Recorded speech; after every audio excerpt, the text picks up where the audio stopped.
Welcome to my YouTube automotive channel. In today's video I'm sitting in a 2025 Volkswagen Taos and I will show you the location of the OBD-II or Diagnostic Sport.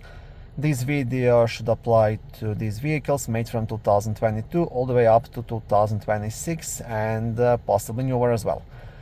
Also, if this video was helpful, please consider supporting the channel by liking the videos, subscribing to the channel, or becoming a channel member.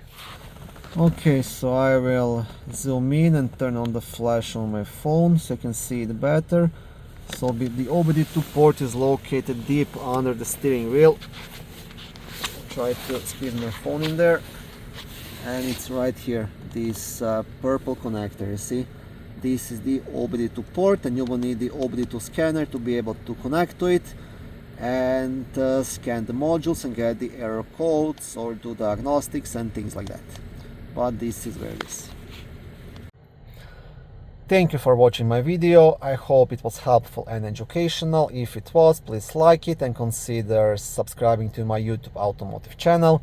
On my channel there is lots of how-to videos, do-it-yourself videos, car reviews, product reviews and other similar automotive topics.